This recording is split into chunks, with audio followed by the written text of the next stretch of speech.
मैंने पिछली बार भी कहा था, उससे पिछली बार भी कहा था कि एक दिन आएगा ऐसा कि जब भारत में सतगुरु रविदास जी महाराज का जो सपना था बेगमपुरा राज, ऐसा चाहूं राज में जहां मिले सबनुवन और छोट बड़े सब संबसे रविदास रहे परसन। ऐसा राज जहां कोई ऊंच नीच ना हो, जहां कोई छोटा बड़ा ना हो, जहां कोई भेदभाव ना हो, किसी को खाने के लिए अन्न की, तन ढकने के लिए कपड़े की, सर ढकने के लिए छत की, पीने के लिए पानी की कोई दिक्कत ना हो, किसी बहन बेटी का अपमान ना हो, किसी को कोई छोटा बड़ा ना हो, कोई बहुत अमीर कोई बहुत गरीब ना हो, सब लोग इज्जत से जिए, ऐसा राज आना चाहिए। मैं तो उसका पहरेदार बनके, रविदासिया कौम का पहरेदार बनके अपनी जिम्मेदारी को दिल्ली की पार्लियामेंट में भी और देश के हर कोने में भी जो है उस जिम्मेदारी को अदा कर रहा हूं। और मेरा विश्वास है कि जिस दृढ़ संकल्प से हम लोग लगे हुए हैं, आने वाला दशक भी पूरा नहीं होगा और इस देश में बेगमपुरा राज सतगुरु रविदास जी महाराज जी का बेगमपुरा शहर का सपना पूरा होगा, ऐसा मैं भरोसा है। मैं क्योंकि समझता हूं कि जब तक बेगमपुरा नहीं आएगा तब तक असमानता की लाठी नहीं टूटेगी और उसको लाने के लिए हमें संघर्ष करने की जरूरत है। तो मैं, क्योंकि मुझे जाना है,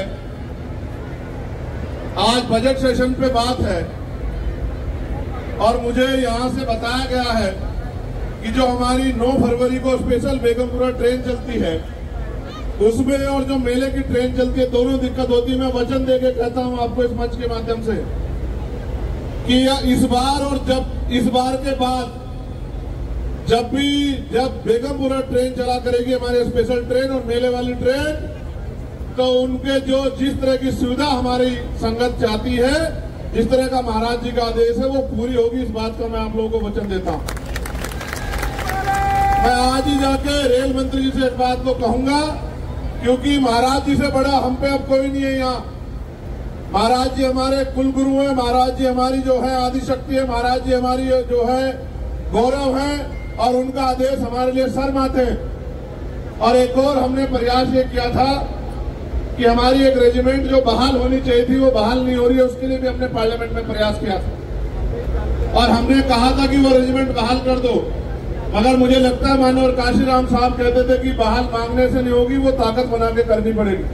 तो जब हम लोग ताकत में होंगे तो हम उसको बहाल भी करा देंगे और बेगमपुरा राज के लिए संघर्ष करते रहेंगे। मैं आप सबसे प्रार्थना करता हूं कि आप ऐसे ही डेरे से जुड़े रहें और डेरे से जो आदेश हुआ करे, डेरे से महापुरुषों की जो वाणियां हुआ करे, उनको आत्मसात किया करे और एक दिन रविदासिया कौम का झंडा और डंडा दुनिया में जो है ऐसे ही चमकेगा जैसे इस डेरे में चमक रहा है, ऐसा मेरा विश्वास।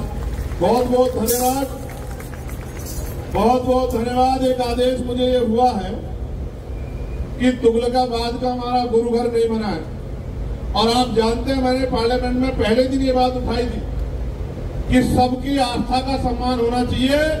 वो गुरु घर जहां सतगुरु रविदास जी महाराज रुके थे और उन्होंने लंबे समय वहां सेवा दी थी, वो गुरु घर जब तोड़ दिया गया, हम लोग जेल गए 96 लोग। हरियाणा का मैं सम्मान करता हूं कि हरियाणा के बहुत सारे नौजवानों ने उस दिन आगे बढ़ चढ़ के हिस्सा लिया था, लेकिन वो गुरु घर नहीं बना। मेरे दिल में टीस है। मैं सबसे पहले एमपी बनने के बाद उसी गुरु घर में, उसी धरती में नतमस्तक होने गया था। मैं आपको विश्वास दिलाता हूं कि वो गुरु घर बहुत जल्द बनेगा और बाकी आप महाराज जी से आदेश करवा दो तो फिर किसी को सोने नहीं देंगे जब तक गुरु घर नहीं बनेगा। बस महाराज जी के आशीर्वाद, आदेश और आशीर्वाद की देर है। वो रोक देते हैं इसलिए हम चुप रहते हैं क्योंकि वो बड़े हैं, उनकी बात को इधर उधर नहीं हो सकते हैं। तो गुरु घर भी बनेगा और ये संघर्ष भी आगे बढ़ेगा। मैं पूरे आप जितने संगत यहाँ पहुंचे उनके भी उनको बधाइयां देता हूँ।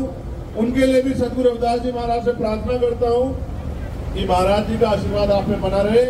मेरी जितनी बहनें माएँ पहुंची हैं, आज भी बहुत अच्छे हालात नहीं है, लेकिन मेरा विश्वास है कि हालात बदल जाएंगे। बहुत बहुत धन्यवाद और पुनः 21वें स्थापना दिवस की बधाई और मंगल कामनाएं।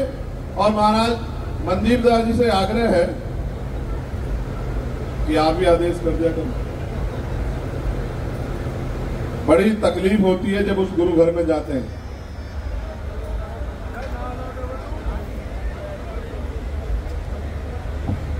एक और जो है ये आदेश आया है कि आदमपुर का जो एयरपोर्ट बन रहा है उसका नाम सदगुरु रविदास जी महाराज के नाम पर देश के प्रधानमंत्री जी पंजाब में बोलकर गए थे कि वो होना चाहिए, अभी तक नहीं हुआ ना। आदमपुर जलंधर का जो हमारा एयरपोर्ट बना है उसका नाम होना चाहिए, लेकिन पंजाब में आके तो प्रधानमंत्री ये भी बोलते गुरु घर सबसे भव्य बनेगा। लेकिन मैं आपसे कहता हूं कि जो आदेश महाराज जी का हुआ है उसको पूरा कराने के लिए हम लोग एडी चोटी का जोड़ लगाएंगे। आप दोनों हाथ उठा के आशीर्वाद दे दो एक बार मुझे भी। बहुत मजबूत लड़ाई है, 4-4 गोली खा के आपके बीच में हूं, क्योंकि सदगुरु रविदास जी महाराज का और फिर हमारे संत गुरुओं का आशीर्वाद मेरे सर पे है। आप भी ये बात मानो, इधर उधर मत टहला करो, अपने गुरुओं के डेरों में आया करो और इनकी वाणियों पे चला करो। कोई गोली आपका कुछ नहीं बिगाड़ सकती, मेरी बात को आप याद रखना। और आपके बच्चे भी इस तरह कामयाब होंगे जिस तरह आपका ये बेटा भाई चंद्रशेखर आगे बढ़ रहा है। बहुत बहुत धन्यवाद। जय गुरुदेव, धन गुरुदेव। बोलिए सदगुरु रविदास महाराज की जय, सदगुरु रविदास महाराज की जय, सदगुरु रविदास शक्ति अमर रहे, सदगुरु रविदास शक्ति अमर रहे। बहुत बहुत धन्यवाद।